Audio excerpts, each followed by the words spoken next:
Thanks for coming out. Appreciate it. Thank you. Thank you. I am not Mr. Know-It-All. I do not have all the answers. So, but I think I have some. And I've been banging this drum for 30 years. We've got 13 books. We've got like 26 films.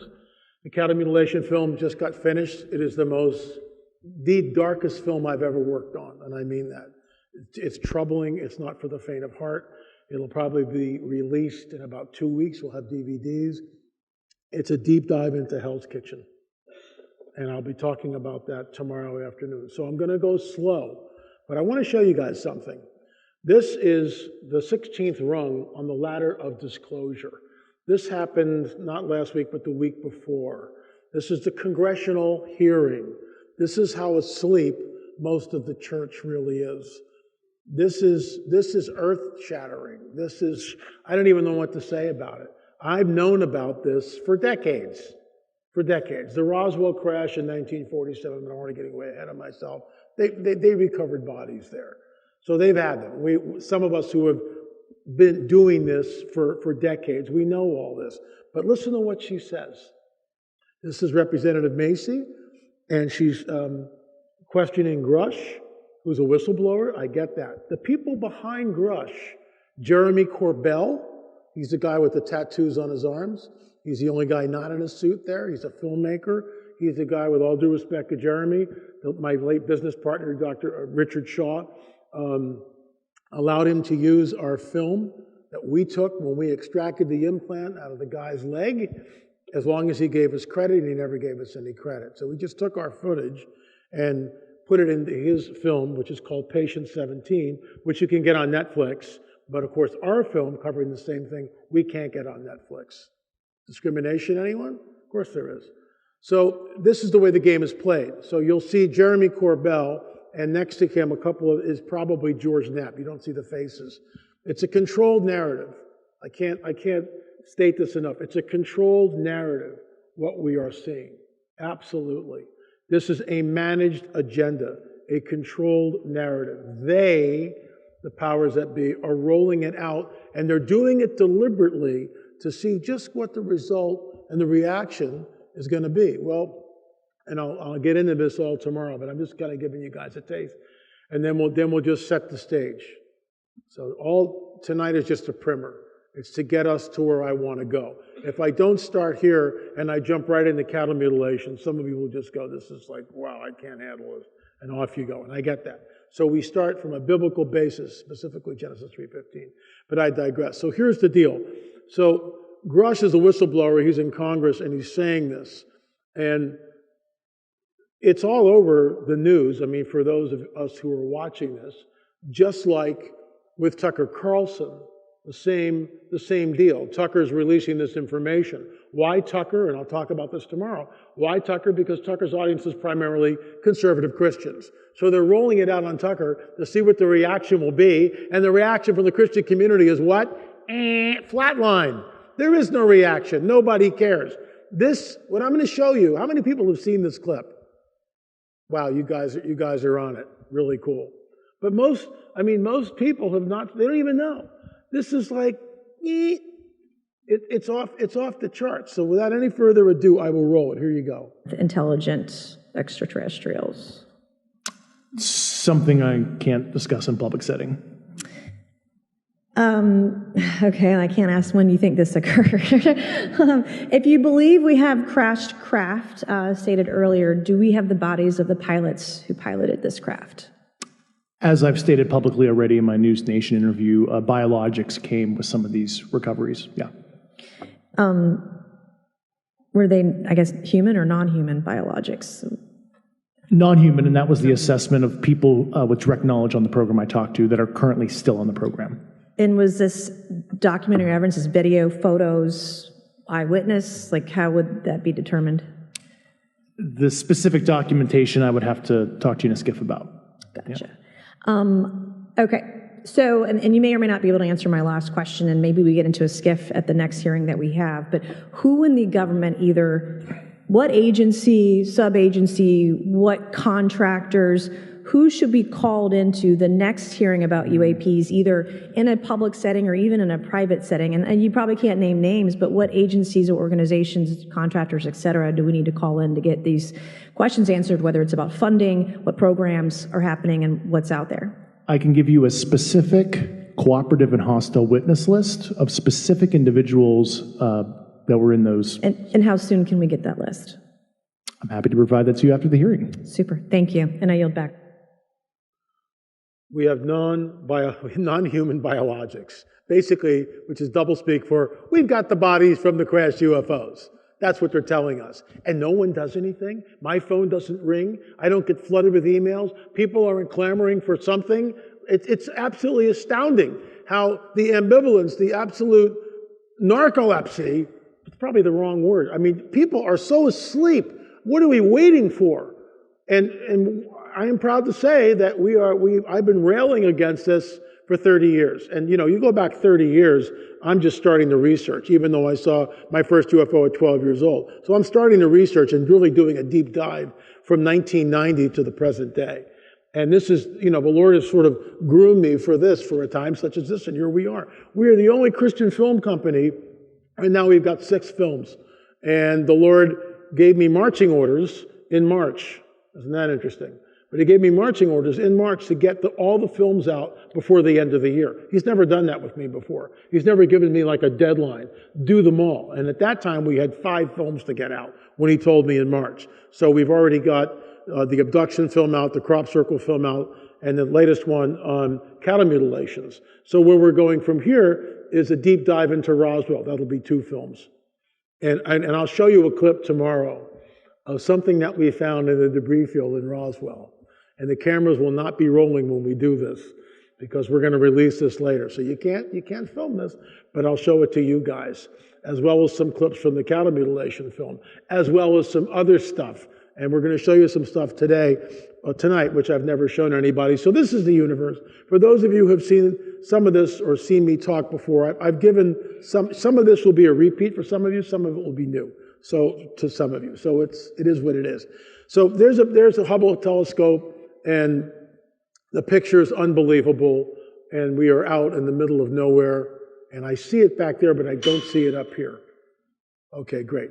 So nobody knows what this is or where we are in it. Nobody does. Nobody knows where. If the United States of America, if the universe is analogous to the United States of America, where's planet Earth? Nobody knows. Are we in Washington, D.C.? Hopefully not. Los Angeles? Duluth? Dallas?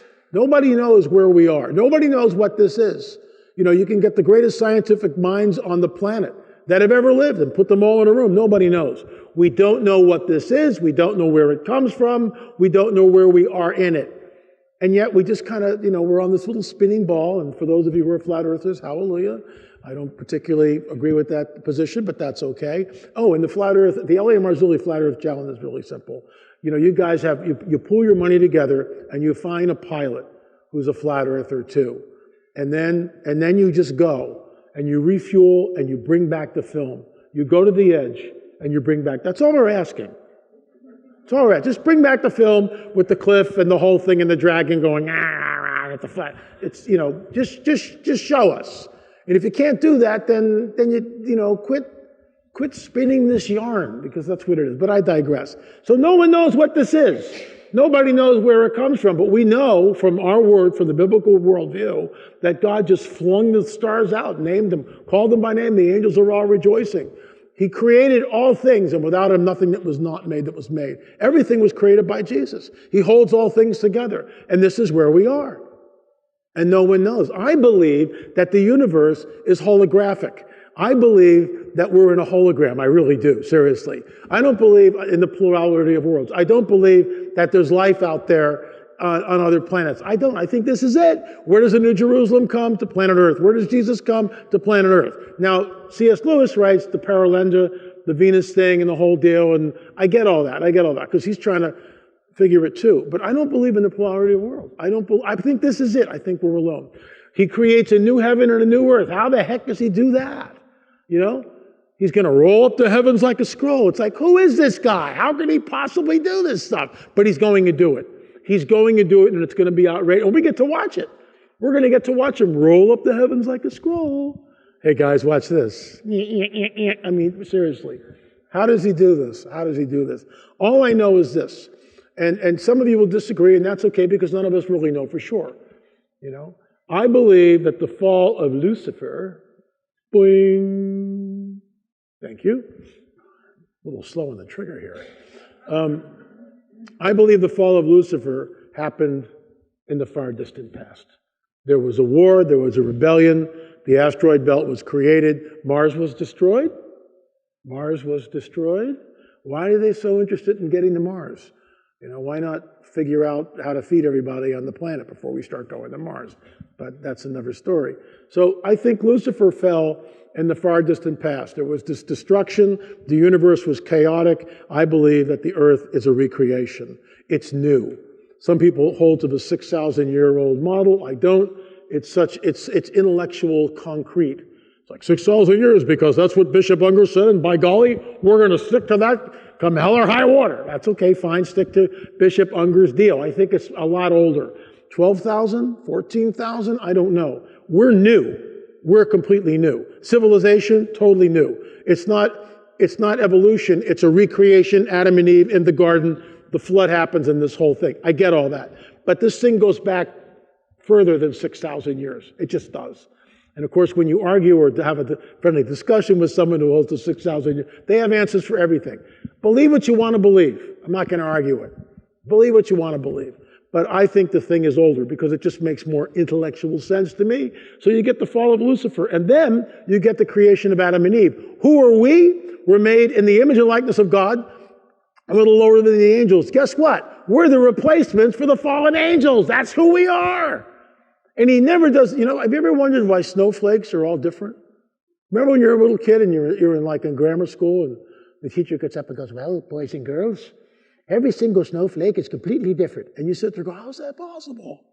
You know, trillions and trillions and gazillions of snowflakes and there's not one duplicated. That's our God. He never does the same thing twice. If he blesses us in one way, I can guarantee you, he's not going to bless us or you or me in the same way again. He will figure out a way and be creative and bless us in a different way. That's how he works. He's amazing that way. He likes to just create. That's what he does. So there's no snowflakes. So no snowflakes that are the same. So we're the replacement parts for the fallen angels, and here we are. Gary Stearman talks about the dragon trap, and that's exactly what it is. It's a dragon trap. I had a friend of mine call me up, L.A., if you had Jack the Ripper as one of your sons, you'd never let him out of the house, right? And you knew he was Jack the Ripper. You'd never let him out. Where's that voice coming from, L.A.? Who are you trying to imitate? Anyway, so, and he's right. I wouldn't let Jack the Ripper out of the house if I knew it was Jack the Ripper. I'd chain the guy to a wall. So he knows that Adam and Eve are going to blow it. He knows it, but this is the only way he can get to the dragon because of the protocols in this heavenly war, some of which we know and some we don't know. So, and this is the essence of the biblical prophetic narrative is wrapped up in a scripture, which I'm going to show you in just a minute. So we're the replacement parts. He sets us in paradise, right? Adam and Eve in paradise. I mean, what was that like? And we don't know how long they're there. The Bible doesn't tell us. Are they there for a week? A week in paradise? I'm sorry, time's up. Now we have to kick you out and you'll have to, sweat to eat your food and all this other stuff. We don't know. Was it a day, a year, a month, 10 years? All I know is this, is that Eve is not taken aback when the dragon starts talking to her. God really didn't say that, did he? No, she's not taken aback by it at all. She's conversing with this thing. Could all the other animals talk? When I get into this with some Christians, they go, oh, that's preposterous. That's not in the Bible. And they get all upset about animals talking. I think the animals talk. My dog talks to me now. He does. He talks to me all the time. I mean, not verbally, but I've learned we can communicate. He's got a very extensive vocabulary. Anyway, I digress. Creation of Adam. So then we get the fall of man, Adam and Eve. This is deliberate. It's a dragon trap. Because the Lord knows the only way he can get the dragon in the protocols. Because Gary Stearman says, God could just go, boom, all the fallen angels are gone, just like that. It's like, blinks his eyes, they're gone. He stops holding them together. And they're gone. They're out of here. He doesn't do that because God is love. And instead, he allows them to rebel and do their whole crazy thing. And then he sets the dragon trap, Adam and Eve. And the dragon falls for it. And then coming from that, ladies and gentlemen, the one, the only, the legend, the man, the myth, Bob Ulrich. Give him a hand, folks. Gotcha. So this is the most important scripture in the Bible, in my opinion. And this was taught to me by Gary Stearman at the Nephilim Mounds Conference in Ohio. And Chief Joseph Riverwind, the late Russ Disdar, myself, Fritz Zimmerman were all there. Bob was there in Ohio, Nephilim Mounds Conference. And Gary stands up and he says, it's all about the seed. And we all went to school. And this has become, in my opinion, this is the most important scripture in the Bible. I was at a church recently where we live. And the pastor opened up to Genesis 3:15, and he was going to start his sermon from there. And I'm like in the edge of my seat thinking to myself, oh my gosh, he's going to get into it.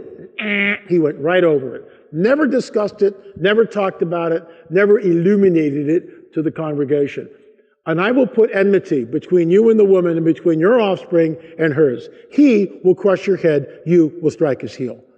And I will, King James, and I will put enmity between thee and the woman, between thy seed and her seed. It shall bruise thy head, thou shalt bruise its heel. I love the message. I'm declaring, and remember, we had the little vignette in the garden. Adam and Eve, the dragon's over here, Adam and Eve are over here. The pre-incarnate Christ, that's who's there. Jesus is in the garden. And he's proclaiming this to the dragon and to the woman. He's basically outlining the future of humanity and what we will see for thousands of years. This is it, the message. I'm declaring war. Who's declaring war? Jesus is declaring war. Between you, the dragon, and the woman. Between the dragon's offspring and the offspring of the woman. The one coming from the woman will wound your head. Basically, crush your head, you will wound his heel. It's the whole Bible. It's the entire biblical prophetic narrative. It's the first prophecy in the Bible. It talks about the proto-evangelium, the one coming from the woman, the Messiah. It's the prophecy of Messiah. It tells us exactly what's going to happen, that someone is going to come from the seed of the woman who will crush the dragon's head. End of story. That's how it's going to work.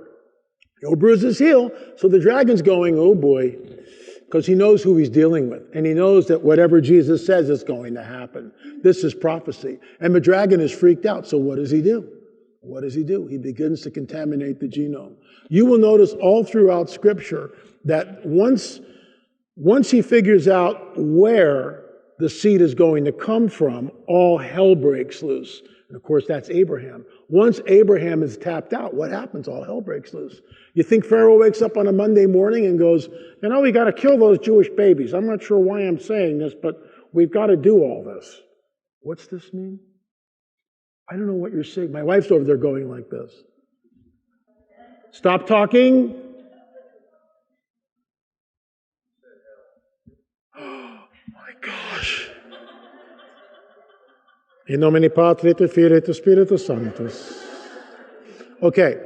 So 3 chapters later, we get to Genesis 6. When men began to increase in number on the earth, and daughters were born to them, the sons of God, the Bnei Elohim, the fallen angels, saw the daughters of men and were beautiful, and they married any of them they chose.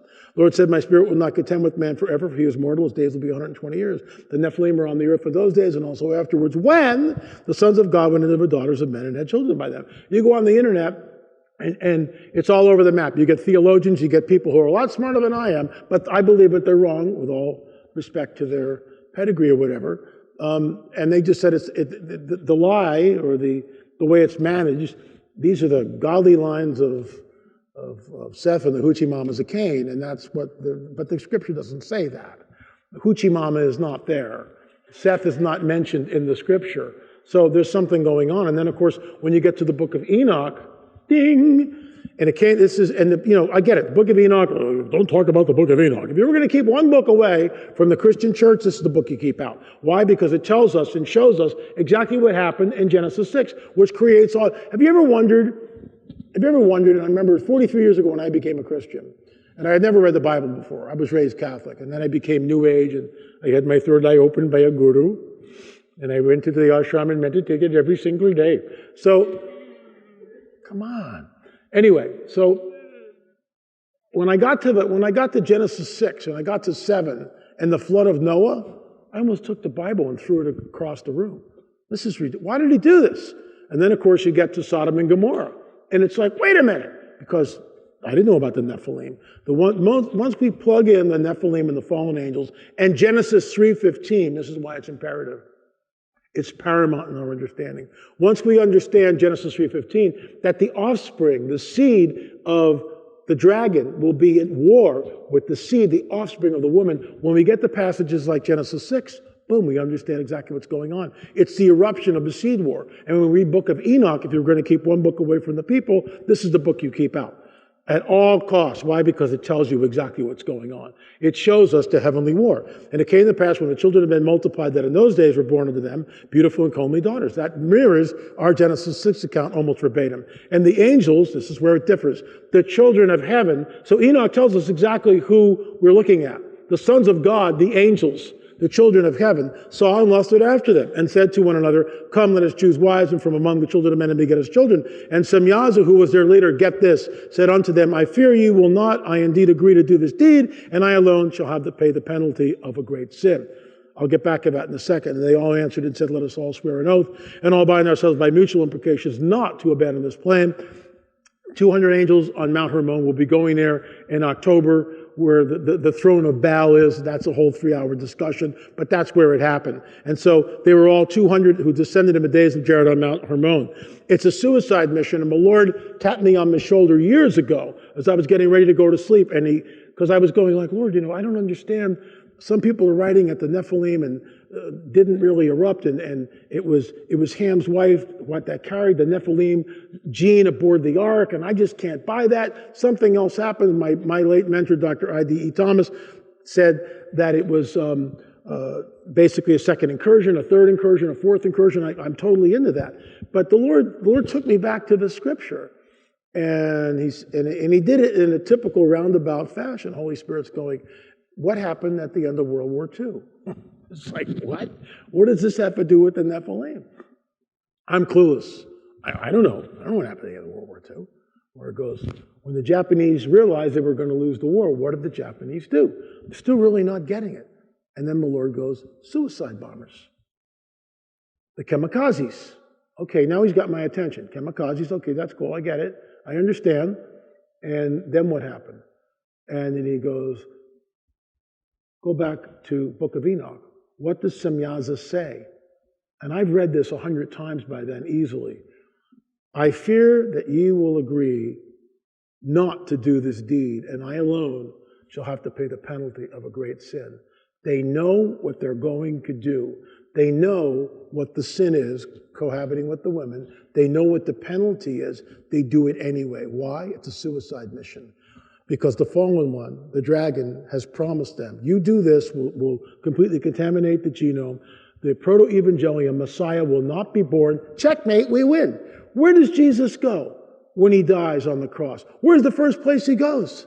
The very first place he goes. Where does he go? He descends to the lower parts of the earth, Tartarus, and what does he do there? He preaches to what? To who? The angels that are chained there in gloomy dungeons. Those are the guys. No jailbreak. You're not getting out. That's what he says. No jailbreak. Read the paper by Bullinger on that, E.W. Bullinger on that. It's just fascinating. It's a proclamation. All ties together. If we understand Genesis 3:15, then we begin, the book of Enoch is open to us. Jude is open to us. Everything just opens. Let's continue. And the angels who did not keep their position of authority, but abandoned their proper dwelling. I mean, there it is. It ties in. And when you go online and you listen to some of these guys twist all this and say, well, it really isn't the fallen angels. Well, that's exactly what Jude says. What do you mean they did not keep their position, their proper dwelling place? Easy is kept in darkness, bound with everlasting chains. Where does Jesus go? He goes down to Tartarus. Who's there? These angels that Jude's talking about. You know, Peter tells us all about it. How does Peter know? Who do you think told Peter? It has to be Yeshua. It has to be Jesus. In a similar way, and then he connects these two thoughts linguistically. In a similar way, Sodom and Gomorrah and the surrounding towns gave themselves up to sexual immorality and perversion. They serve as an example of those who suffer the punishment of eternal fire. So again, when we get to Sodom and Gomorrah, and I'm 43 years ago getting to that part in Genesis, and I'm reading about Sodom and Gomorrah, it's like, I just want to toss the Bible and I'm done. I can't do this. Jesus I get, Lamb of God who takes away the sins of the world. I love Jesus, but this God of the Old Testament, I'm not buying this stuff. He seems to be really wrathful. He seems to be a God of hate, of genocide. He seems to just have a real nasty attitude because they didn't understand. I did not understand the seed war. 10 years later, 1990 is when I read Dr. I.D.E. Thomas's book, The Omega Conspiracy, and everything just blew up, changed my entire view on the biblical prophetic narrative. He never, Dr. Thomas, to the best of my knowledge, never illuminated Genesis 3:15. He started in Genesis 6. But when you go back to Genesis 3:15, and that's Gary Stearman, that's the springboard for the entire biblical narrative because it's the seed war. Why is he destroying Sodom and Gomorrah? When the two angels are set into Sodom and Gomorrah, what happens? The men of the city want to have sex with them. What the heck is that about? And Lot offers the daughters, no, we don't want them, we want these guys. What's that about? It's a Nephilim stronghold. In all my research, I have found this to be true.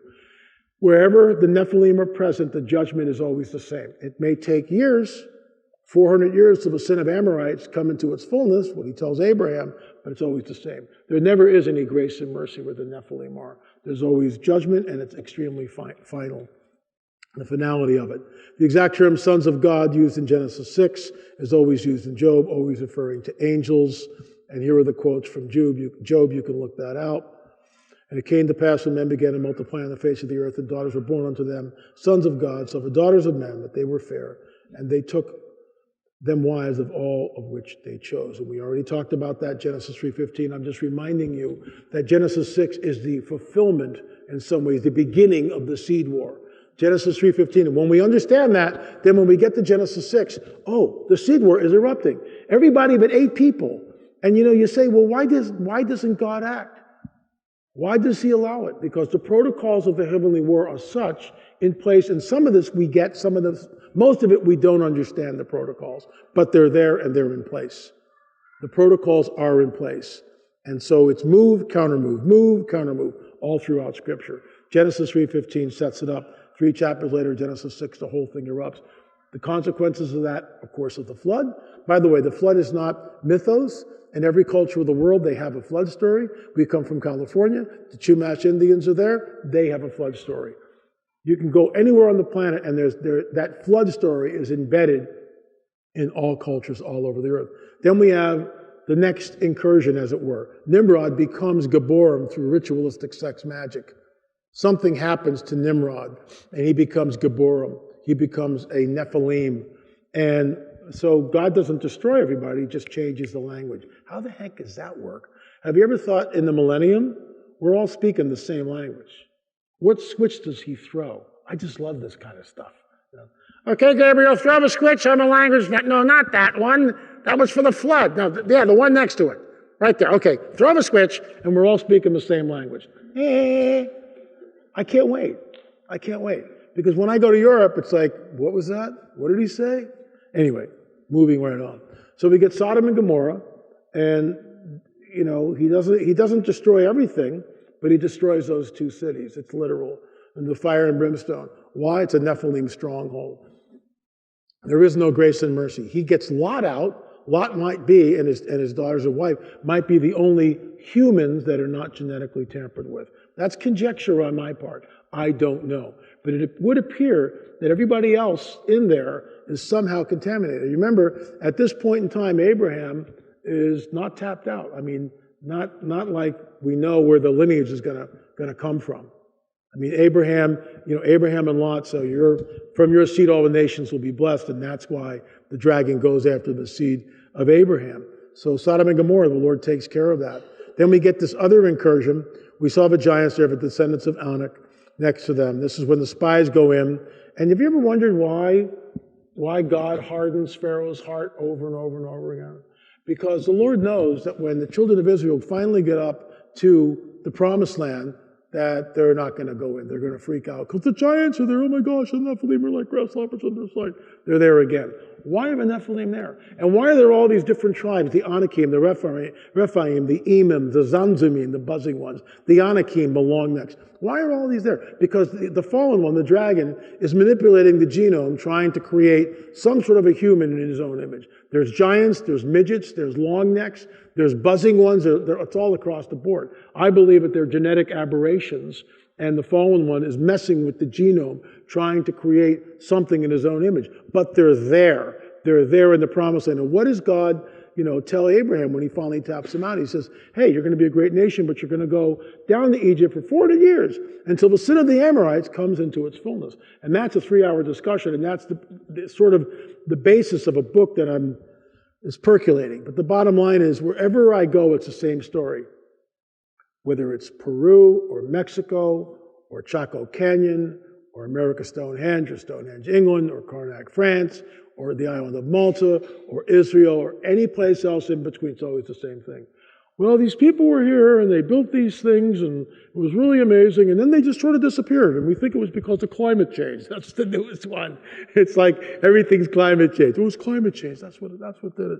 So let me get this straight. They built Teotihuacan. How many people have been to Teotihuacan here? Anybody? It'll blow your mind.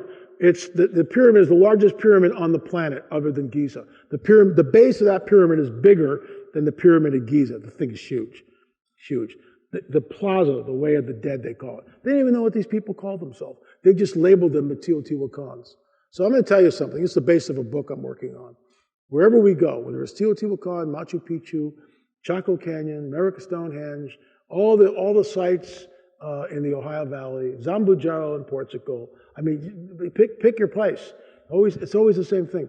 Well, we really don't know who these people were. They just sort of disappeared. We think they blended into the indigenous population. But we don't hear that from the indigenous population. There's no record. 3,000 years ago, these people from, up north came and wanted to camp with us. We don't hear that.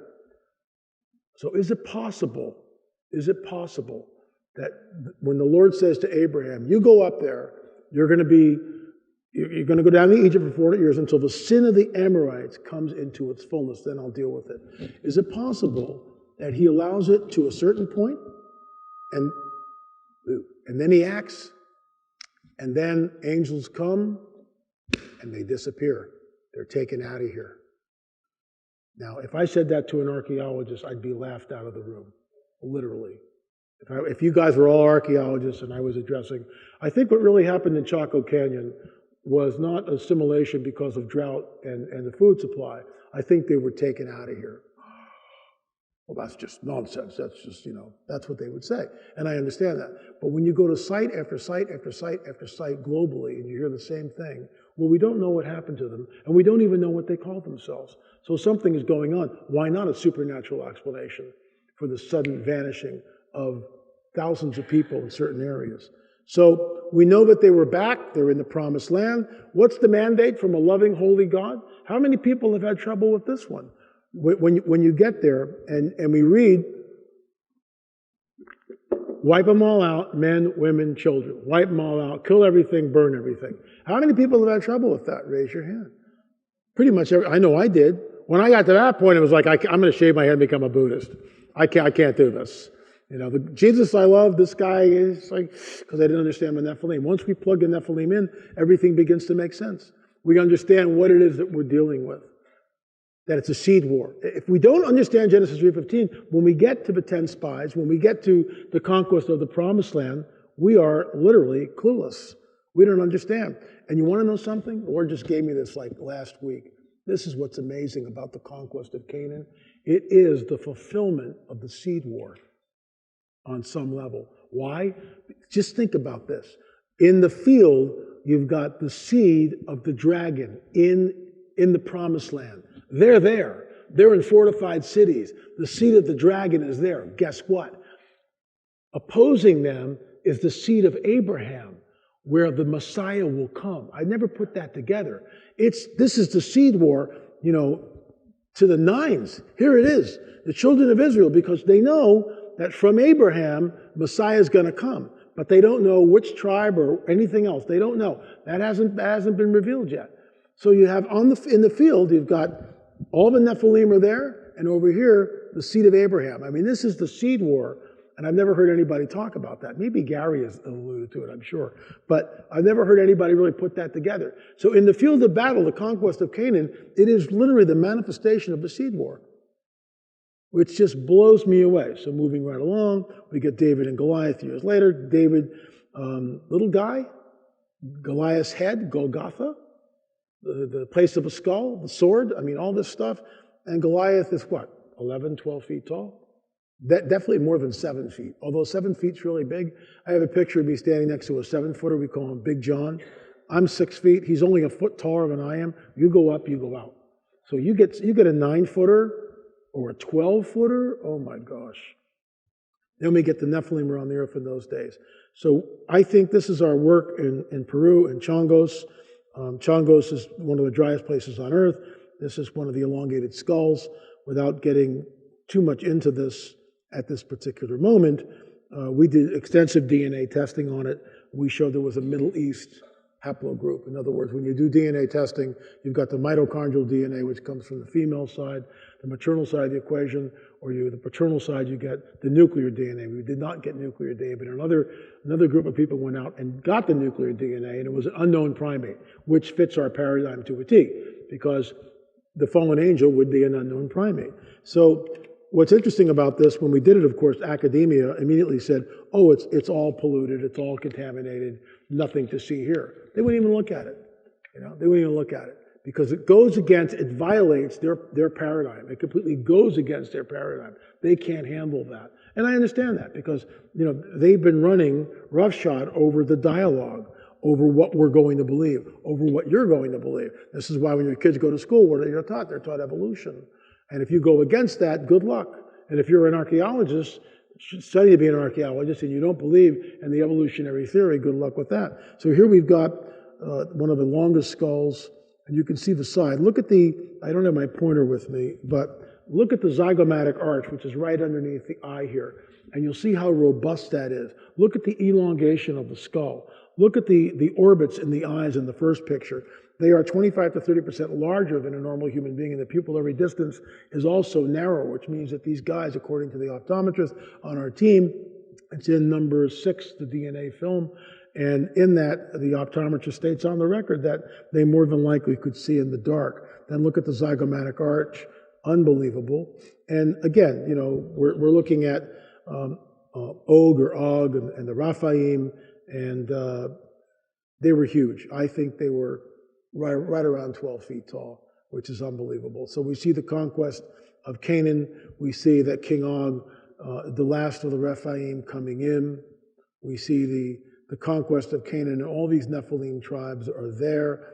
That's Joshua and Caleb pushing in and making the conquest happen. So what do you think happens when the giants and the Nephilim tribes realize that they're getting defeated? There's a diaspora. They flee. And there's this western migration. Cyprus, Gozo, Malta, Sicily, Lower Italy, then over to Majorca, Minorca, up into Spain, over to Portugal, France, England, and then over here. And I believe we can prove it, and I'll show you that in just a little bit. So if we don't get Genesis 3:15 and we don't understand it, when we find ourselves at the Tower of Babel, what do we say about Nimrod, who was a mighty man? What is a Geborim? What about Abraham and the 5 kings? What about Sodom and Gomorrah? Finally, about the conquest of Canaan and the Promised Land. If we don't understand Genesis 3:15, essentially we are in the dark. Completely in the dark when it comes to all those events that I just talked about. This is my work on Catalina Island. This is Ralph Glidden, circa 1919 to 1921. In front of him is a recently excavated skeleton in situ. It is not a disarticulated pile of bones. This is Catalina Island, which is right off of Los Angeles, about 26 miles away. So when you take Ralph and you stand them up, you'll see this in a little bit, that was a giant. It was a 9-foot giant. So Darwinism is the holy grail that is sacrosanct. This is from one of the museums in Chicago. And I took this photograph because this is what is promulgated in all the museums. From so simple a beginning, endless forms, most beautiful and most wonderful. have been and are being evolved, Charles Darwin. And of course they show all this creation, and they just say this is mindless evolution. Evolution is a theory, it's never been proven, ever, ever, ever. And Watson and Crick, and you'll see that in a little bit, they were the discoveries of DNA. So this is what we're supposed to believe. That somehow some chimp stood up and said, I'm going to walk now. Thank you. Well, why aren't we seeing that? Why aren't we seeing anything like that happening in modernity? We're not. We're not seeing one thing becoming something else. We're not. And because of the DNA, now that we know about the DNA, Darwin didn't know about the DNA, we realize that DNA is the building blocks of all life. Everything comes from this incredible complex code. But Darwin didn't know about this, but Watson and Crick did. So we get into what they believed. And Crick later told a fellow scientist that he often used small doses of LSD, then an experimental drug used in psychotherapy to boost his powers of thought. He said it was LSD, not the Eagles warm beer, that helped him and his partner to unravel the structure of DNA, discovery that won him the Nobel Prize. But Crick was a vexed man. What bothered the statistician Crick was the absolute improbability of even a single fully assembled protein made up of a long chain of amino acids emerging as a result of chance, no matter how nutritious the prebiotic sop of how many billions of years. In other words, you're not going to get this complex coding system, the oxyribonucleic acid, the spiral of life, the double helix, the DNA molecular structure. You're not going to get this from nothing. Somebody had to design this, and you'll see in just a second when Ben Stein in his movie Expelled, and if you haven't seen this, go home and watch it after this, because it's a fantastic film. Stein sits down with one of the premier evolutionists of the 21st century, Richard Dawkins, and you'll see it. Where did this come from? And Dawkins has no answer. And he's one of the leading evolutionists. He has no clue. And he said, well, I suppose it could have come about this in this manner, in this way. He's just making it up. He's just making it up. They don't know. They don't. But if you say that, oh, you're a racist because you, or whatever label they want to throw on you, oh, you're a right-wing fundamental Christian. That's it. Well, why don't we sit down and argue this like Stein and Dawkins do? So let's get into that. Darwin did not know about DNA. Thank you, Charlie. And here we go. Okay, I'm going to roll this clip. Here we go. Angie. In the book. Well, then who did create the heavens and the earth? Why do you use the word who? You see, you immediately beg the question by using the word who. Well, then how did it get created? Okay, hold on. Let me start from the beginning. Okay, here we go. Whoop. In the book. Well, then who did create the heavens and the earth? Why do you use the word who? You see, you immediately beg the question by using the word who. Well, then how did it get created? Well, by a very slow process. Well, how did it start? Nobody knows how it started. Nobody knows. We know the kind of event that it must have been. We know the sort of event that must have happened for the origin of life. And what was that? It was the origin of the first self-replicating molecule. Right, and how did that happen? I told you we don't know. So you have no idea how it started? No, nor has anybody. Nor has anyone else. What do you think is the possibility that intelligent design might turn out to be the answer to some issues in genetics or in evolution? It could come about in the following way. It could be that at some earlier time, somewhere in the universe, a civilization evolved by probably some kind of Darwinian means to a very, very high level of technology. Circular reasoning. And designed a form of life that they seeded onto perhaps this planet. Now, that is a possibility and an intriguing possibility. And I suppose it's possible that you might find evidence for that if you look at the details of biochemistry, molecular biology. You might find a signature of some sort of designer. Wait a second. Richard Dawkins thought intelligent design might be a legitimate pursuit? And that designer could well be a higher intelligence from elsewhere in the universe. Well, but that higher intelligence would itself have had to have come about by some explicable or ultimately explicable process. It couldn't have just jumped into existence spontaneously. That's the point. So Professor Dawkins was not against intelligent design, just certain types of designers, such as God. So that they... And what's amazing about that, he has no idea. No one knows. I told you, nobody knows. Where did the first self-replicating molecule come from? I told you, nobody knows. He doesn't know. He doesn't have a clue. He doesn't have a clue, and yet they teach this garbage to our children. Oh, this is fact, we all just evolved from billions of years. No, we didn't. In the beginning was the Word, and the Word was with God, and the Word was God. All things were made by Him, and without Him was not anything made that was made. Now, I'm going to believe that because I know what Jesus did when He was here, and I've got the biblical prophetic narrative which tells me someone's going to be born who's going to crush the dragon's head. And all those prophecies, bam, bam, bam, bam, bam, right down the line. How many prophecies do we have with Darwinism? Nothing. All we have is hearsay. And then they throw us, Cro-Magnon man or whatever. They don't know. They make stuff up. They just make it up. Look, I'm not bagging on academia. Look at science and everything else. What I have trouble with is when they really don't know, but they tell us all about it. This is the way it is. You will wear a mask and you will shut up. COVID came from the Wuhan wet market, right? The Wuhan wet market, because the bats, they were there and it kind of jumped. Don't pay any attention to that biolab 20 miles away. And show me one scientific paper which shows the efficacy of wearing a mask. Just one. Oh, it's not there. Gee, why is that? In fact, when you go online and you want to have a laugh, some guy's got the N19 or 15 mask on his face, and he takes a drag out of a cigarette or something, and he goes, and it just comes right out of the mask. But wear that mask and shut up, and 6 feet apart and quarantine for 15 days. Just keep doing what we tell you to do. But I digress. So the monkey wrench in the Darwinian paradigm is the Nephilim. This is why the pushback against what we do. I mean, it's unbelievable. We've had hit pieces written, Marzulli and his team of loons. Okay, you can call me a loon. I don't care what you call me.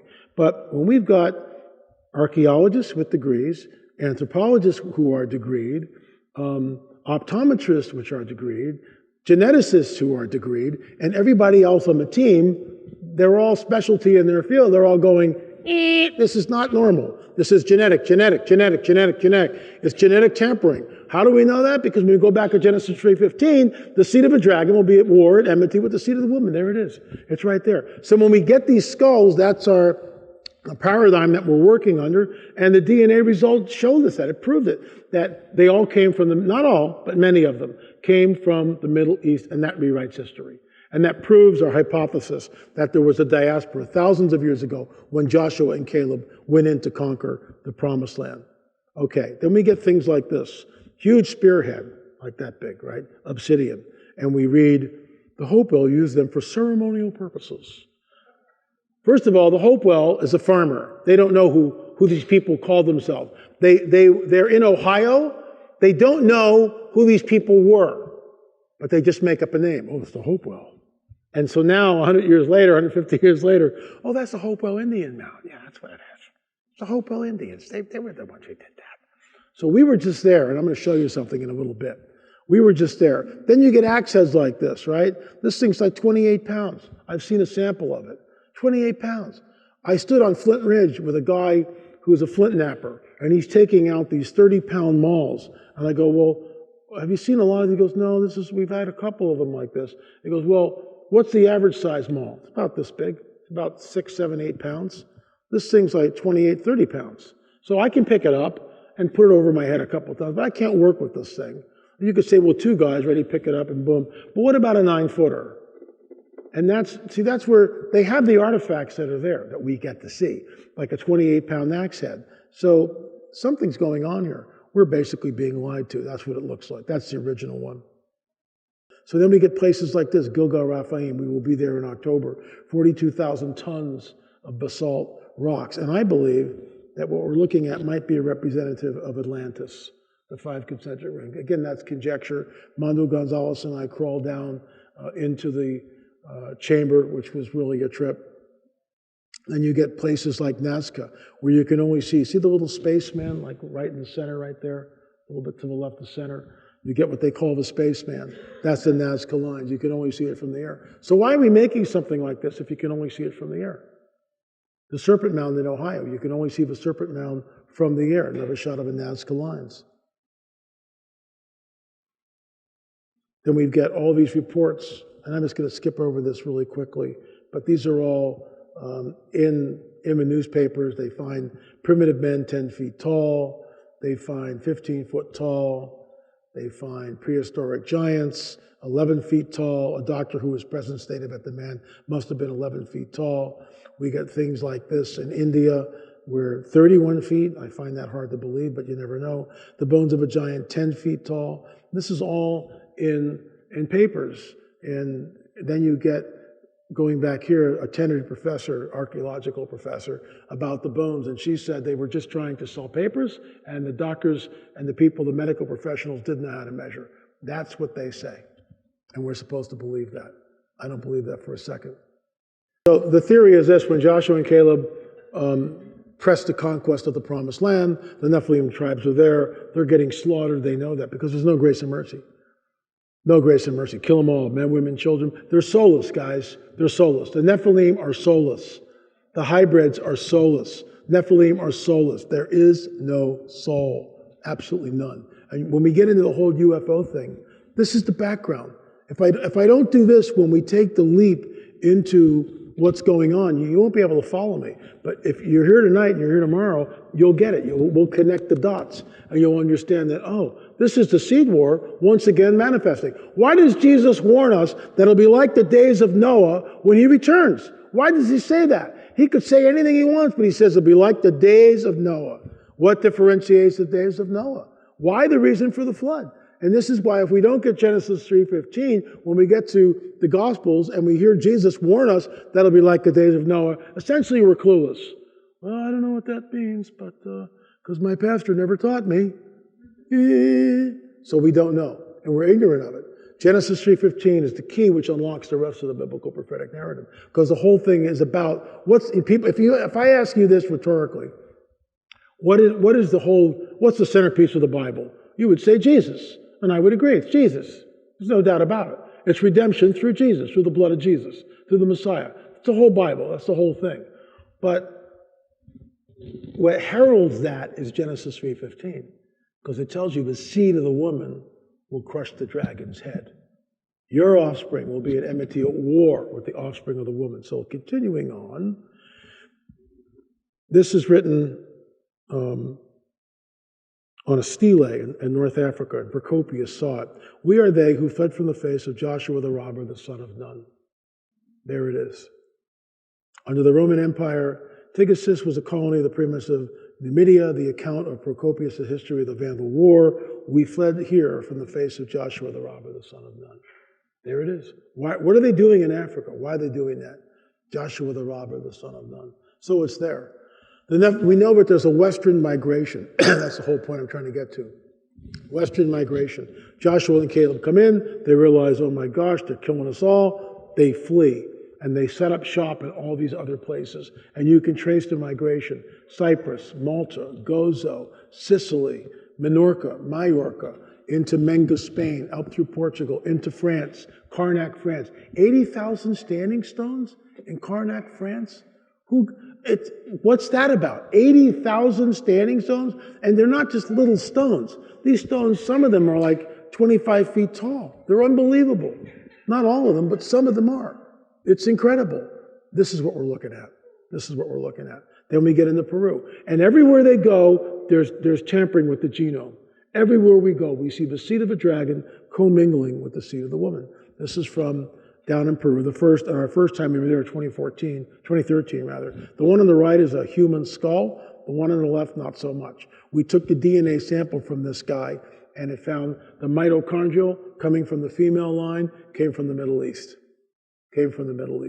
That shouldn't be there. We know that cradle headboarding exists when they take a child and they wrap the child's skull and they elongate it. We understand that, but not all of them. And why are they doing it in the first place? Why get up on a Monday morning? That's Judd Burton. He was our first archaeologist. This is the old museum in Paracas. Senior Juan, who's no longer with us, he passed away a number of years ago. And I think the new museum is still closed. And then wherever you go, you see this evolutionary theory. This is from one of the museums in Peru. So it's everywhere. This is the global paradigm in which the world operates. It's Darwinism. There is no God, there is no supernatural, there are no angels, there is no heaven or hell. Imagine John Lennon. I mean, this is where we are. This is what's pushed on our kids. I'll tell you something, get your kids and your grandkids out of the public school system. And I really mean that. Get your kids and your grandkids out of the public school system, because it's just like indoctrination. We get places, once again, this is in Peru, this is one of the great pyramids there, that's Senior Juan, who was really one of the first guys to look at the elongated skulls and get them and realize that he was looking at something that wasn't human. And when you go there, this is the first time I was there, and I'm in the Chongos necropolis. This is one of the driest places on earth. They get less than 1/4 of an inch of rain a year, bone dry. And in that, so Brian Forrester was our guide, and Brian takes us in here, and I'm looking down at the ground going, what is this? He didn't say anything about it. This is the Chongos necropolis. It's an ancient graveyard that's been raided by the Wakaros, the tomb robbers. He didn't say any of that. So I'm standing here looking at this stuff going, it's all this pottery. And I'm picking up and I'm putting together pottery. And there's bone shards all over the place. Like, what is going on? What this is an ancient graveyard. And this is where these elongated skulls were found all through the area. This is where the little baby skull, which I'll show you in a little bit, and that DNA came back U2E1, which is Eastern Europe. We had the hair tested, the samples and bone tested from what we call the baby skull. I'll show you that in a second. And it all came back U2E1, which rewrites history. We had 3 different labs do it 3 different times. No collusion between the labs. But now, that's the baby skull before we unwrapped it. Elongation. Chongo skull, another shot of the Chongo skull. This is just another site in Peru that we went to. This is the front of the building. This is what it looks like on the side. So here we have a great example of 2 completely different building techniques. We see on the bottom pristine stonework, megalithic stonework, crafted with unbelievable precision. And then above it, we see what I would call colonial slop, because that's what it is. 2 different builders. Then we've got, this is what was inside one of the museums. We see these greatly elongated skulls. This is, in my opinion, genetic manipulation. These are the tapestries in Paracas. They're called the Flying Men of Paracas. The serpent motif is used all the time. You'll see serpents coming out of their mouths. You'll see them holding, as they fly through the air, they're holding severed heads. This is not a happy ending. This is something dark. It's the work of the dragon, but it's there in Paracas. And by the way, when 3,000 years ago, when the Paracas people show up, these tapestries have 450 threads per inch. Europeans at the time have about 150 to 200. So what are we looking at here? Then we get this Waikiki. What the heck is this? Is this like just some sort of genetic anomaly, or is it something else? And we were there, and I'll show you what it looks like in a second. So we've had doctors look at this thing. We did our own DNA testing on it. It came up very inconclusive, so we're still not sure what we're looking at. So all this goes back to the Genesis 3:15 narrative. And that this is Brian and I with our team, Richard Shaw, and we're out in the middle of nowhere in Peru, cave hunting, and we finally find the cave, and we pulled out one of the skulls from the cave, and you can see it. It's elongated. This, in my opinion, is a result of cranial deformation, cranial headboarding, in my opinion. This is another skull, completely different. You'll show the missing sagittal suture. There's a sagittal suture which goes from the frontal plate here, and it splits the 2 parietal plates. In the Paracas skulls, there is no sagittal suture in many of them. Another shot, we can see that. The orbits are usually 25 to 30% larger, so they could see in the dark. Jesus warns us, as it was in the days of Noah, so it will be at the coming of the Son of Man. Are we in the days that are likened unto Noah? And, here we go. According to Britain's Daily Mail, if this resolution passes, it will allow scientists to take an animal egg, such as a cow or rabbit egg, remove a genetic material, and replace it with human DNA. This is the days of Noah. We are in it. It can then be turned into an embryo from which stem cells, the body's master cells, can be harvested. So the theory, the warning for us, in the days before the flood, they were eating and drinking. Who were eating and drinking? That's the question.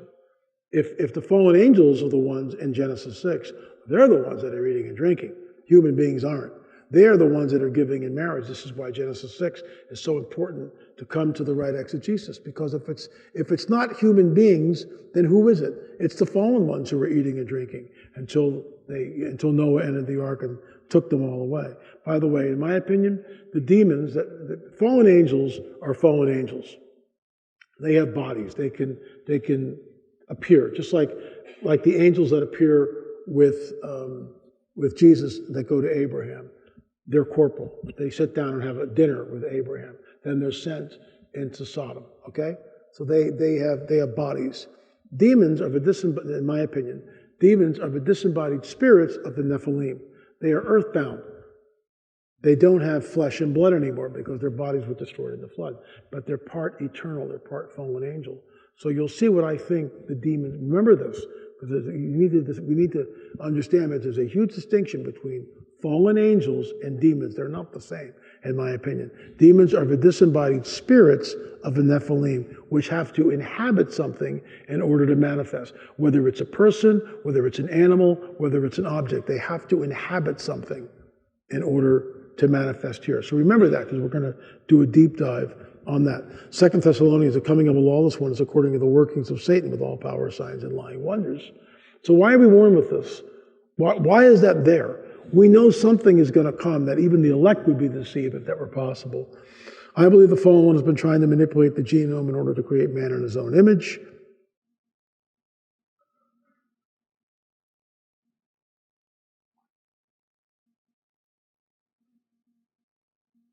Most of these are from Peru.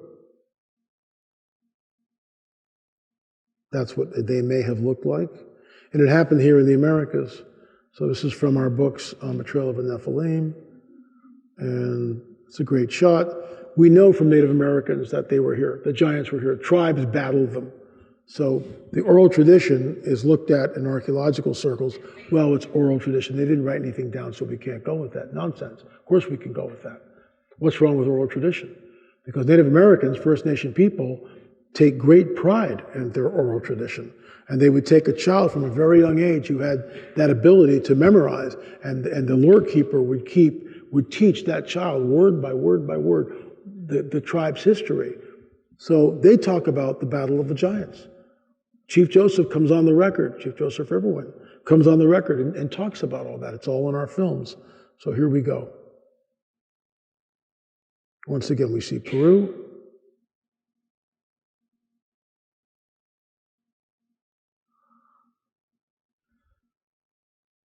And this is when we unwrap the baby skull.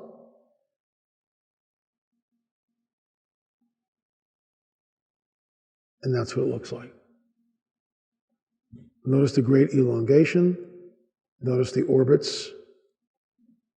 And the foramen magnum, which is the smoking gun, is in a normal foramen magnum should be in the center of the skull.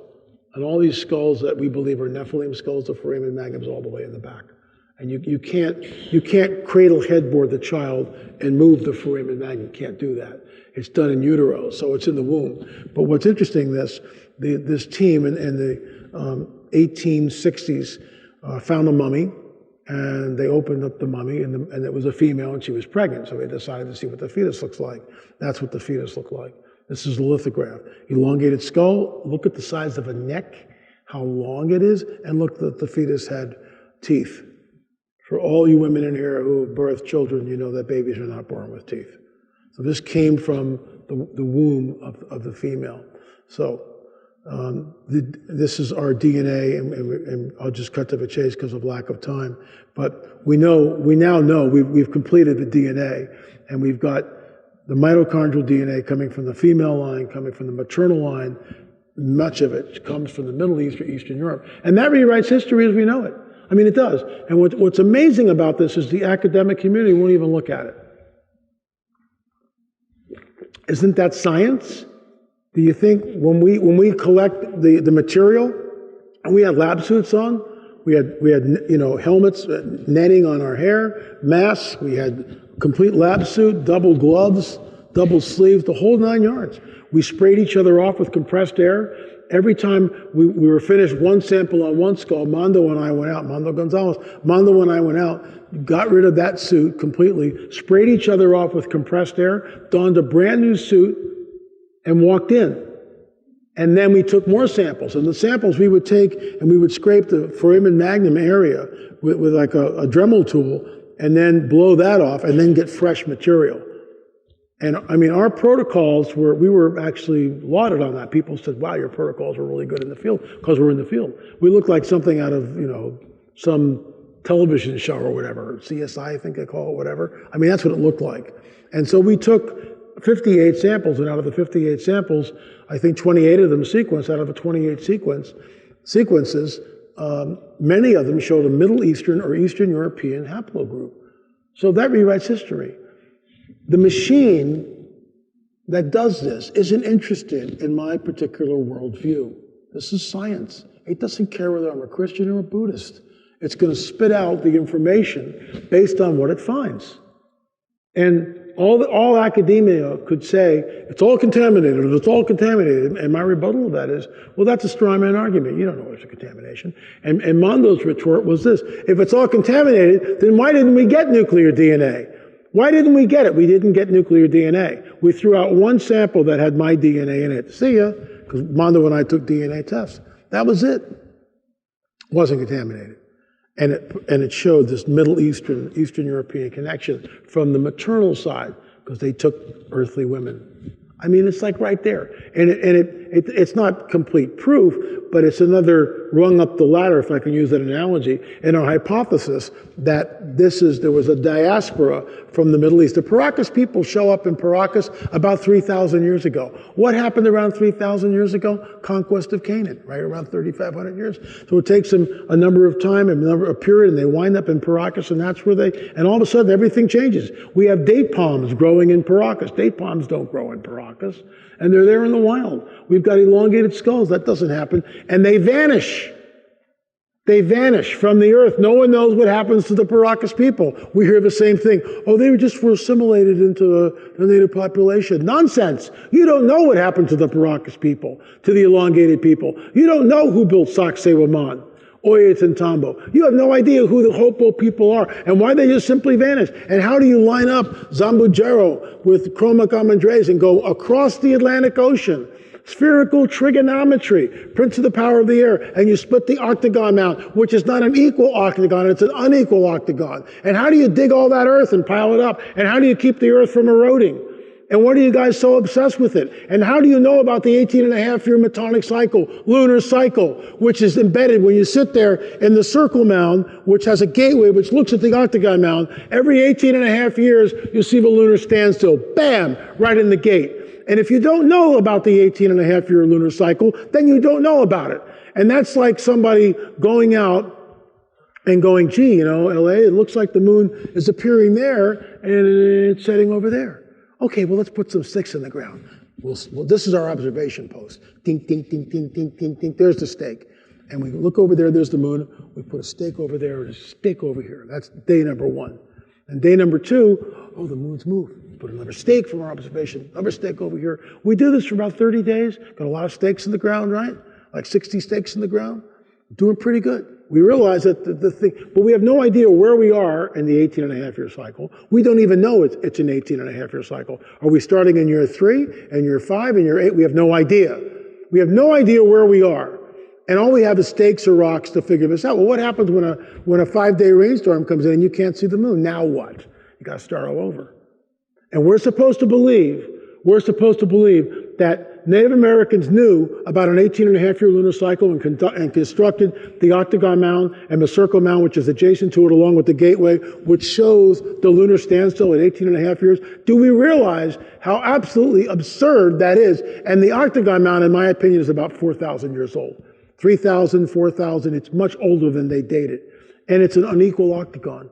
I mean, if that doesn't blow our minds, I don't know what else will. Prince of the power of the air, and he's obsessed with it. His language is the language of math. When you look at crop circles, which we'll get into tomorrow, it's the language of math. That's his whole deal. Everything is based on that. So it happened here in the Americas. Let's move on. This is Native American stuff. Robert Mirabal.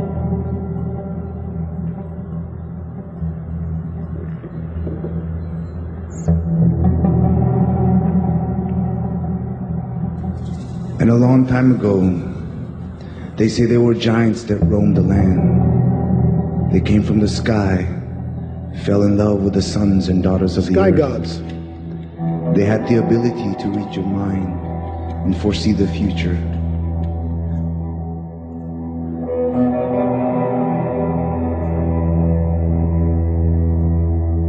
The men would go hunting in the mountains for deer or elk,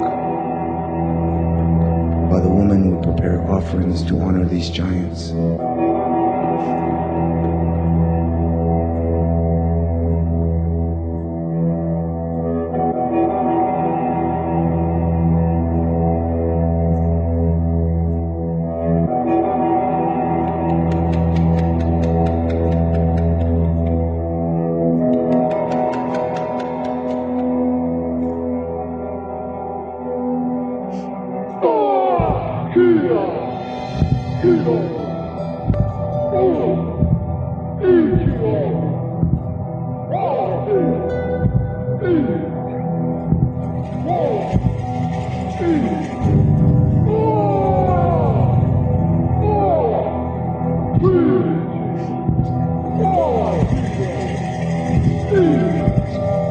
So the reason why I show you that's Native American oral tradition. And when I spoke to Robert Mirabal, and that recording is in one of the books on Betrothal and Nephilim, where did you get this from? Where'd you get? My grandfather told me. Well, who told him? His grandfather. Oral tradition. There were giants in the land. Did you hear in the beginning? They say a long time ago, these entities, the sky gods, came from the sky. They saw the daughters of men. It's Genesis 6. And they know about it. And this is why the Native American tribes fought against the giants. It's there. It's there. But the anthropologists and the archaeologists, for the most part, there are some who are realizing that, wow, we should be looking into this. They just dismiss it. Oh, that's just fantasy. That's just superstition. No, it's not. These are pictures out that I got in Catalina Island. Notice the elongated skulls. This, again, is the work of Ralph Glidden, 1919 and 1921. Ralph was employed by the Hay Museum, which was later gobbled up by the Smithsonian. Notice the elongation of the skulls. No one has ever seen these photographs till I got them. They were buried in the archives. I was not supposed to see them. They didn't pick them all. I got them all. This is the one. Look at the elongation here, and look at this. Look at this, and look at this. This is in Peru. Sorry, this is in Peru. This is on Catalina Island. Catalina Island, 1919, 1921. So this is the picture that caused a lot of problems. There's Ralph Glidden. He's 5'8". We know this because numerous people attested to that fact. This is circa 1919, 1921. In front of him is a very large skeleton in situ. It's not a disarticulated pile of bones. So when you take that picture and you stand up Ralph next to it, that's what it looks like.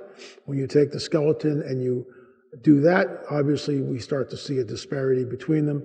When you put them, it's basically a 9-footer. We just rounded it down to 8'6" because we're not positive. But so we were conservative. So you have a 9-footer. We actually found 2 of them out on Catalina Island. When Richard Shaw, my late business partner, and I went back to the island of Catalina, about 6 months later after we published this book, we walk in and this is what we see on the wall of the museum. What's wrong with this picture? Anyone? There's the picture, but guess what? The skeleton is cropped out. There's the picture, and the skeleton is cropped out. There's the picture, but this is a museum. There's scientists, so they would never lie to us. They would never deliberately obfuscate the truth, would they? Oh, yes, they will. And there it is right in front of you. And I asked the curator, because the curator I was working with got fired. Gee, I wonder why. I said, well, who told you to do this? Oh, I don't know. They just handed me the picture with all the thing, and I just put it up there. And that's how the game is played. Deliberately obfuscate. Is it an accident? I don't think so. So we took this picture, we published this, it absolutely went viral on the internet. We went back, 2 years later, And there, in a little wing, they had the picture. It was blown up like this big, but they said nothing about what you're looking at is the skeleton of a giant. Can you imagine if the Catalina Island Museum actually advertised this? Come and see the giant that Ralph Glidden saw in 1919. The line would be around the block. Are you kidding me? And get a free hot dog when you come in. I mean, seriously, it'd be unbelievable. Be around the block. Nope, not a word.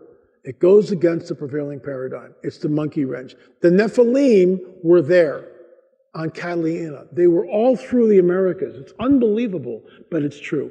They were all through the Americas. And there's the proof. We have a 9-foot skeleton found on Catalina Island. Da-da-da-da-da.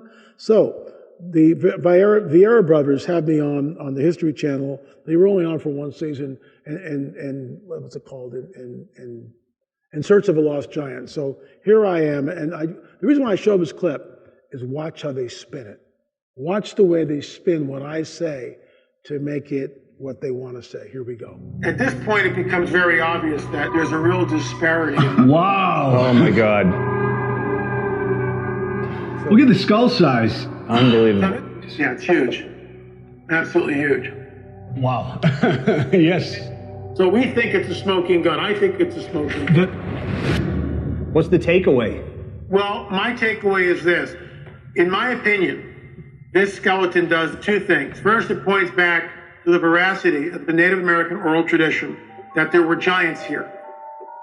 Second, it points back to the biblical narrative of the Nephilim being on the earth. And I find that absolutely fascinating. The Nephilim are, in fact, the progeny of supernatural entities. The biblical passage is about the Nephilim being a creation of the sons of God interbreeding with the daughters of men. So this interbreeding action created a race of giants who I believe were portrayed as malevolent. Could this biblical account of the sons of God interbreeding with the daughters of men to create the giant Nephilim be rooted in an ancient truth? Could all this have a supernatural explanation like L.A. Marzulli suggests? I'm not sure. I can think of another scenario. Here we go. Jim believes it could be an ancient account of interbreeding between two species of early man. It sounds pretty freaky, but the idea of interbreeding is a reality. You have Neanderthals and humans interbreeding. You have Denisovans 40,000 years ago interbreeding with Neanderthals and humans. It's a proven fact, actually, by science that you had these different species interbreeding. But there might be a mystery species that is mixed in there. For Jim, recent discoveries make this possibility very real. In the early 2000s, Russian archaeologists found fragments of bone and a tooth in a Siberian cave. DNA analysis at the Max Planck Institute in Germany revealed that they belonged to a previously unknown species of ancient human, now called Denisovan. To have all we know about the Denisovans be just two pieces of bone finds, tells you that, who knows? There could be a Max Planck Institute in Germany revealed that they belong to a previously unknown species of ancient human. Right there. How do they know what this thing looks like? From a tooth and a bone? They're going to draw this whole thing? This is what they do. Do you realize that we tried to submit our stuff to Max Planck? They won't touch it. They hear elongated skulls, Peru, or Marzulli. It's like, oh, no. That's called discrimination the last time I checked. We're actually working with a new geneticist now who has to remain anonymous. We've got samples in my refrigerator. It's unbelievable. It's like my poor wife. No, not those. Don't cook the samples. My gosh. So how many fingers do you see in this picture?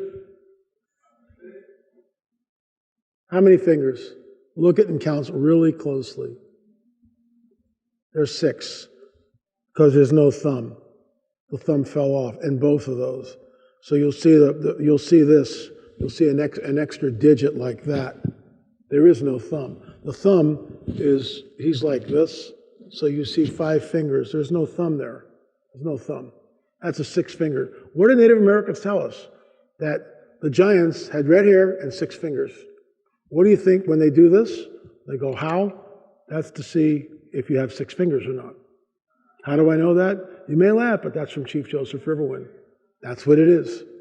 When you do this, when two tribes, you meet some people that you don't know across the field, you do this, and if you see the 6 fingers, we're not going in there. Sarah Winnemucca, 6-fingered, red-haired giants. We hear it all over the place, and yet it's swept under the rug. Why is it swept under the rug? Because it points back to the biblical prophetic narrative. Why is that so dangerous? Because it points back to the veracity of the biblical prophetic narrative. Why is that dangerous? Because then it points back to the God of the Bible.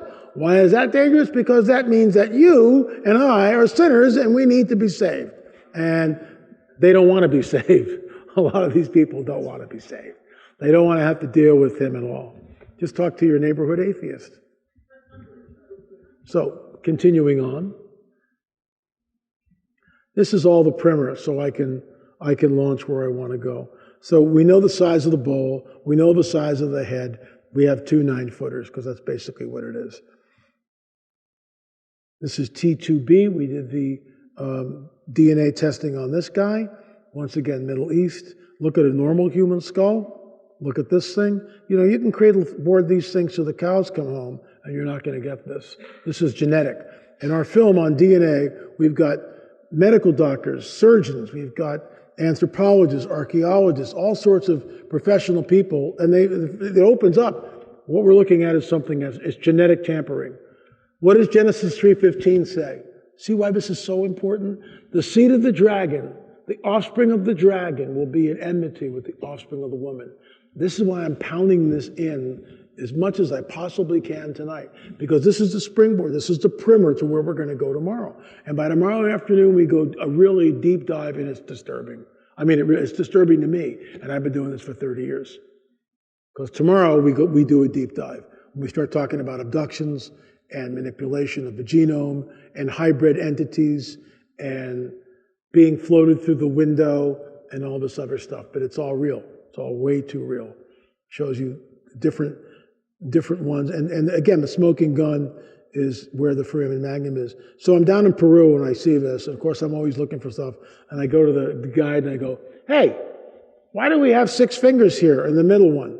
Why is that in the middle? Why do we have 6 fingers? And the guy goes, well, they probably had too much cerveza that night before. I'm going, no. Straw man argument. That's how they may have looked. And I'm going to wrap this up. This is the Shroud of Turin. And what I love about the Shroud of Turin is I call it God's calling card. I call it God's calling card. It's not a painting. It's a 3D image on a piece of cloth that was roughly 3 feet by 13 feet long. It was wrapped. And what's amazing is there's another cloth that was in Spain called the Sudarium of Oviedo. When you take the face cloth of the Sudarium of Oviedo and you superimpose it on the shroud, the blood matches, the blood stains match. So here's a crucified man, and I call it God's calling card. And people go, it's a graven image, blah, blah, blah. No, it's a graven image, but it's not, because it's a self-portrait. And a self-portrait is not a graven image, because it's God himself creating the image. So it's not a graven image. And I'm not bowing down to it.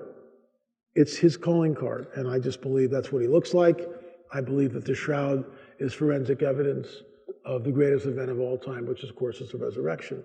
The seed of the woman. And here it is. Here's the proto-evangelium. Here's the record of it. And I think he left it for us. I really do. And still, you show it to an atheist or someone who, they prove that thing was fake because of the carbon dating. No, they didn't. Carbon dating was flawed. We interviewed, in our Watchers film, we interviewed Barry Schwartz, who was there. And they went in and there was a protocol that they had all set up to do this thing. At the last minute, the guys in the suits came in and said, not so fast, citizen. They stopped all the proceedings. They came back in and said, no, you can take the sample from the corner of the shroud. And the corner of the shroud was contaminated because the Poor Sisters of Clare went in and did end-to-end splices of the shroud, and that's what skewed the thing to the 1500s, which is when the Poor Sisters of Clare did the repair to the shroud. That's what skewed it. And what really is irksome, and Dame Isabel Pixick talks about this in the film, she's passed away now. Pope John Paul, he was in his later years, and someone stuck a paper in front of him and he signed it. And so this German textile expert came in and she vacuumed the shroud. Yeah, exactly. She vacuumed the shroud, thereby destroying all forensic evidence for future generations. So there you go. There is a game. There's a managed agenda. And you'll see this tomorrow when we talk about the way UFOs and this whole thing is revealing. So you say, what does this have to do with UFOs? What does this have to do with the tinfoil hat which somehow vanished? It has everything to do. This is the primer. This is the primer. Genesis 3:15. There's a seed war that's going on. Jesus warns us, I'll close with this. Jesus warns us it'll be like the days of Noah when he returns. What differentiates it? The seed of the dragon. At war with the seed of the woman. Is that happening today? I'll leave you with this. Daniel chapter 2, verse 43. What does it say? Their seed will mingle with the seed of men, but they will not cleave to them. Who are they? Who are they? It's not men. So who are they? Their seed will mingle with the seed of men, but they will not cleave to them. Remember, the angel says this to Daniel. Daniel, seal up the words in this book until the time of the end. And then he gives us what I call a supernatural clue.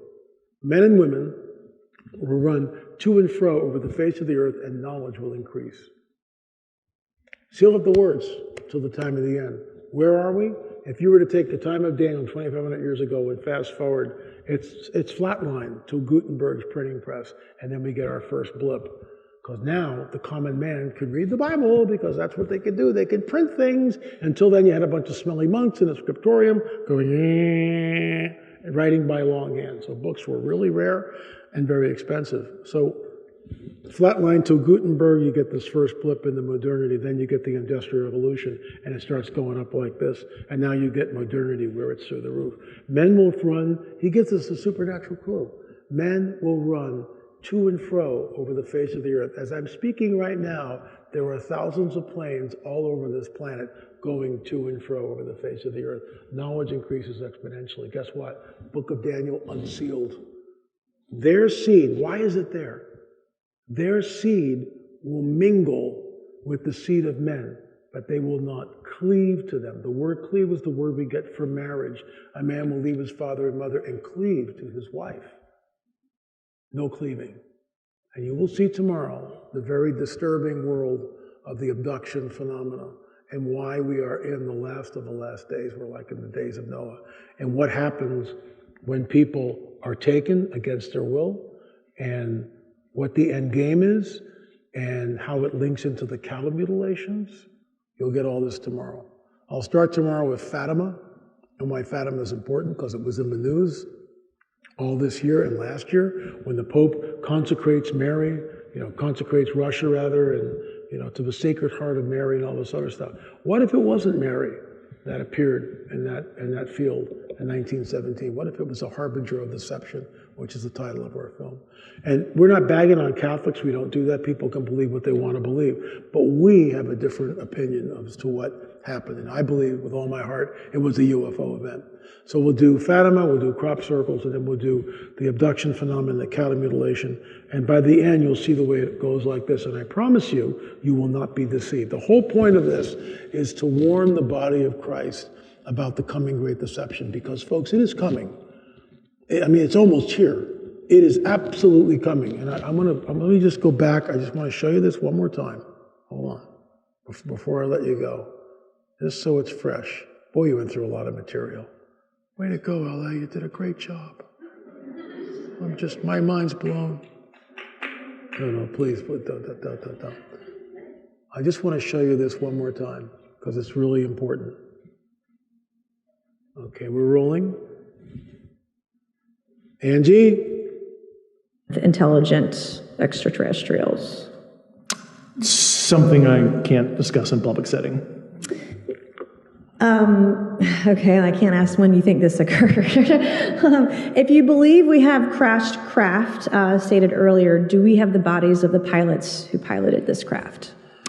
As I've stated publicly already in my News Nation interview, biologics came with some of these recoveries, yeah. Were they, I guess, human or non-human biologics? Non-human, and that was the assessment of people with direct knowledge on the program I talked to that are currently still on the program. And was this documentary evidence, this video, photos? I'll just leave it at that. They were non-human. They were non-human biologics. non-human biologics. We are not alone. But who are they and where are they from? Are they our benevolent space brothers from Epsilon Eridani, as Gary Stearman's favorite planet he likes to quote? Or are they interdimensional entities which have a very nefarious agenda, which ties back into the prophetic narrative, which tells us that their seed will mingle with the seed of men? So I'll see you guys tomorrow. Thank you so much for coming. God bless.